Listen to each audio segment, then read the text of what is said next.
देखिए जी, आज जो धूप निकली है ये तकरीबन असर के टाइम है 5 बजे का और धूप बड़ी ज़बरदस्त से निकली है माशाल्लाह से।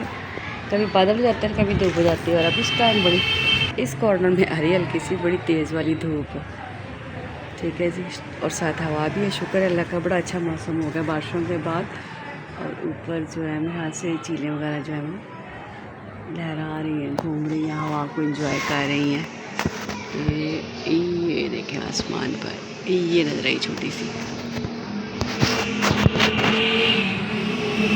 असर की नमाज़ अदा करते हैं और फिर आपसे मिलते हैं। यहाँ जी मुझे बस सफाई जो थी वो करनी थी पूरे कमरे की और अच्छे से इसको वॉश करना था क्योंकि डस्ट जो थी वो नीचे बेड के बहुत ज़्यादा थी। आगे से सफाई जो होती थी लेकिन पूरे बेड के नीचे से नहीं हो रही थी और मच्छर भी जो थे वो इधर उधर घूम रहे थे। मुझे 1-2 मच्छर काटे तो मैंने कहा बस इसको अच्छे से वॉश किया जाए ताकि कोई कोना कोई जगह ऐसी ना रहे जहाँ पर मच्छर जो बैठ सकें, क्योंकि आपको पता जब धुलाई हो तो अच्छे से सारा कमरा जो है वो वॉश हो जाता है, कोई भी चीज़ अच्छे से बिल्कुल क्लियर हो जाती है और कोई गुंजाइश ही नहीं रहती गंदगी की। 2 hours later. यहाँ कमरा वगैरह साफ़ करने के बाद मैं बैठ गई जी टिक्कियाँ बनाने, क्योंकि आलू मैंने दोपहर में बॉईल कर लिए थे। दोपहर के खाने के साथ जब मैं रोटियाँ बनाई थी तो आलू मैंने बॉईल करके रख लिए थे और ये बनानी थी लंच के लिए नेक्स्ट डे के। बेटों ने लेकर जानी थी तो मैंने कहा जल्दी से इसको बनाकर जो है वो फिर फ्रीज़ कर दूँगी और सुबह मॉर्निंग में इसको फ्राई कर लेंगे। टाइम को इस्तेमाल करूं और ये सारा काम जो है वो अच्छे से अंजाम दे दूं। अच्छे से मैंने इनको मिक्स करने के बाद इनमें सारे मसाले डाले हैं और फिर मैं इसको बनाने बैठ गई थी। यहाँ जी सारा कुछ रेडी हो गया और ये हो गया नेक्स्ट डे। और यहाँ फिर नाश्ता जो था वो रेडी करना था जिसमें फ्राई अंडे थे और साथ में आमलेट थे और साथ उसके साथ पराठे बनने थे। पराठे बनाने के साथ साथ मैंने ये टिक्कियाँ भी फ्राई करनी थी। यहाँ जो ऑमलेट था वो बनकर तैयार होने लगा और साथ ही मैंने एक साइड पे तवे पर पराठा डाल दिया। मैंने कहा पराठा जो है वो भी आमलेट के साथ साथ ही रेडी हो जाएगा। इस 2 चूल्हों का ये फ़ायदा होता है कि जल्दी से काम जो है वो आपका डन हो जाता है और आप जल्दी फारिग हो जाते हो, वरना एक चूल्हे पर फिर एक ही काम एक वक्त में होगा तो दूसरे काम के लिए आपको फिर दोबारा टाइम देना पड़ेगा। और टिक्कियाँ भी फिर मैंने जब फ्राई पैन फारिग हुआ तो उसमें टिक्कियाँ रख दी बनाने के लिए। ऑयल डाला, ऑयल गर्म हुआ तो फिर टिक्कियाँ डाल दी। मैंने कहा चलो मेरे पराठे रेडी होने के साथ साथ टिक्कियाँ जो हैं वो भी हो जाएंगी ज़बरदस्ती फ्राई। और यहाँ ये काम जो डन हो रहा था और साथ साथ मैंने बच्चों को अपने बेटों को नाश्ता भी देना था। और नाश्ता मैंने कहा पूरी टिक्कियाँ जो है पूरा फ्राई पैन फिल करने के बाद फिर मैं जाती हूँ अपना हाथ फारिग करके फिर नाश्ता उनको देकर आती हूँ ताकि वो भी अपने नाश्ते से फारिग हो जाएं और ये मेरा काम भी साथ साथ होता रहेगा। क्योंकि आपको पता है ये हल्की आंच पर होनी थी और हल्की आंच पर बड़ी ज़बरदस्ती बनती है। अगर तेज़ आंच पर करें इसमें बन तो जाती है लेकिन किनारे जो अच्छे से फ्राई नहीं होते। यहाँ देखिए माशाल्लाह की लुक चेक करें कितनी ज़बरदस्ती लग रही है। और मैंने जो फ्राई हो गई थी उनको मैंने कहा प्लेट में निकालूँ और ताकि ये ज़्यादा ना जलें, क्योंकि आँच तो हल्की थी लेकिन फिर भी ब्राउनिश से मुझे लग रही थी। मैंने कहा जल्दी से ये काम मेरा माशाल्लाह डन हो गया तो इसको निकाल कर प्लेट में रख देती हूँ, ठंडी हो जाएंगी जब तक ये पैक होंगी।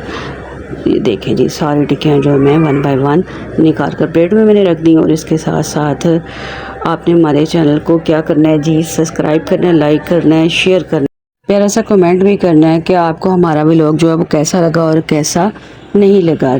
थोड़ा सा काम होता है व्लॉग जब आप देखते हैं तो आप सब्सक्राइब किया करें चैनल को और उसके साथ छोटा सा कमेंट कर दिया करें कि आपको कैसा लगा, वेरी नाइस लगा, वेरी गुड लगा, गुड लुकिंग लगे हम लोग, आपको हमारा काम कैसा लगा, जो भी आपको अच्छा लगे वो आप कमेंट कर दिया करें क्योंकि कमेंट में मैं रीड करती हूँ। यहाँ जी पराठे जो थे वो बन रहे थे और साथ रेडी हुआ था ये फ्राई अंडा और ये नाश्ता था, नाश्ता टाइम था। आज बेटे ने खाना था जी, कह रहा मुझे पराठा और फ्राई अंडा बना दे, ये मैंने नाश्ता करना है। मैंने कहा चलें ठीक है। उनको नाश्ता देने के साथ ही मैंने फिर अपनी लिए नाश्ते का इंतज़ाम मैंने कहा ये करूँ और चाय मैंने रख दी। मैंने कहा बाकी काम मेरे जो है किचन से फारिग होने से पहले पहले मेरी चाय भी रेडी हो जाएगी और गर्मा गर्म चाय जब रेडी हो जाएगी तो फिर मैं अपना बैठकर सुकून से नाश्ता कर लूँगी। क्योंकि आपको पता है कि आप जब अपने लिए टाइम निकालते हैं तो आपको वो काम बहुत ही पुरसुकून लगता है और सुकून से बैठकर आप जब नाश्ता करें, खाना खाएं, रात का खाना खाएं, आपको वो मील बहुत ही अच्छा लगता है।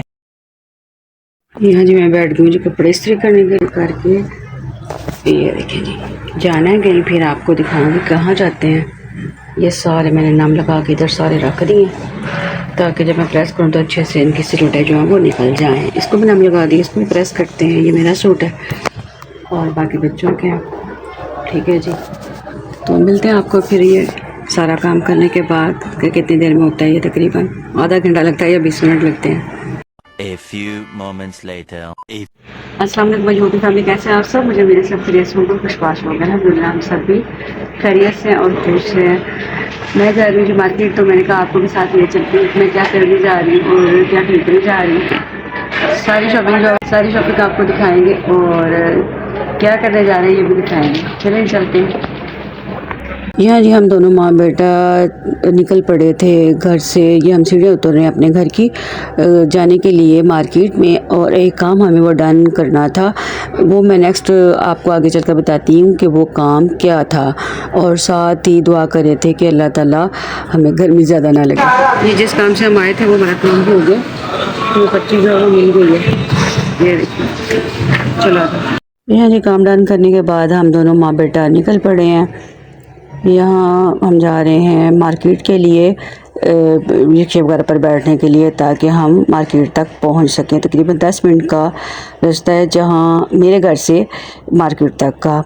तो दुआ करते हैं कि अल्लाह ताला ऐसे ही सबके काम जो बने रहें और सबके काम होते रहें। और दुआ करे थे अल्लाह ताला जिस खैरियत से जा रहे हैं खैर खैरियत से हम वापस आएँ। और गर्मी का ज़ोर था और हवा जो थी बिल्कुल बंदी हुई थी, बहुत ज़्यादा हफ्स थी बाज़ार में, बहुत ज़्यादा पसीने आ रहे थे। और 14 अगस्त की तैयारियां जो थी वो हर तरफ चल रही थी।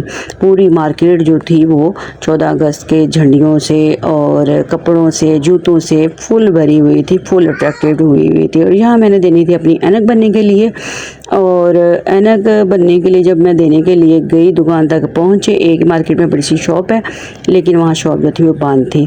फिर क्या हुआ जी, मैं आ गई यहाँ पर क्रॉकरी की शॉप पर, और किचन ज़रूरत की चीज़ें थी वो लेनी थी मुझे। क्रॉकरी की शॉप जो होती हैं वो बड़ी अट्रैक्ट करती हैं, पता नहीं क्यों। जब भी मार्केट आती हूँ बस मेरा दिल चाहता है कि मैं बहुत ज़्यादा चीज़ें जो है वो यहाँ से ख़रीद लूँ। और फिर अपनी ज़रूरत की चीज़ जो थी किचन की जो मैंने लेनी थी, एक दो स्क्रबर थे, ब्रश था, ये 2-3 चीज़ें जो लेकर हम लोग फारिग हुए, तो मुझे ये जो बॉल्स थे बहुत पसंद आए। आइसक्रीम बॉल थे, वो बहुत ही प्यारे लग रहे थे, ब्लैक में थे और बहुत ही ज़्यादा अट्रैक्टिव थे। बाहर से ब्लैक थे और अंदर से थोड़े से लाइट से ग्रीन थे, बिल्कुल लाइट वेट थे, बहुत अट्रैक्ट कर रहे थे। आपको पता है आज़ादी जो है वो हर इंसान को पसंद है, चाहे वो चुनिंद परिंद हो या इंसान हो, सबको आज़ादी जो पसंद होती है। और मुल्क की आज़ादी तो वैसे भी एक नेमत होती है। जब आप किसी आज़ाद मुल्क में रहते हैं तो आप बड़ा ही पुरसुकून और ब्लेस्ड फील करते हैं कि अल्लाह का शुक्र है कि आप आज़ाद हैं हर तरह की पाबंदियों से, शुक्र अल्हम्दुलिल्लाह। और मार्केट में फुल मार्केट जो थी वो भरी हुई थी जश्न आज़ादी की चीज़ों से, जिसमें बहुत ज़्यादा जो थी वो वैरायटी थी जूतों की। ये छोटी बच्चियों के इतने प्यारे प्यारे जूते थे और खुद से थे, देखिए इतने खूबसूरत जूते थे जिसमें वाइट थे और ग्रीन ऊपर कढ़ाई हुई थी, और ग्रीन थे तो उनके ऊपर सिल्वर या वाइट कढ़ाई हुई थी, जिसमें आज़ादी की मुनासबत से ये सारा कुछ था। और जिसमें ड्रेसेस थे बच्चियों के, लड़कों के, और छोटी छोटी बच्चियों के क्यूट क्यूट से ड्रेसेस थे, और हेयर बैंड्स, पिन्ने वगैरह। पूरी मार्केट जो थी वो ऐसी रंग बिरंगी जड़ियों से सजी हुई थी। ये थी प्यारी सी हमारी रूटीन। मिलेंगे इंशाल्लाह नेक्स्ट व्लॉग में, तब तक के लिए अल्लाह हाफिज़।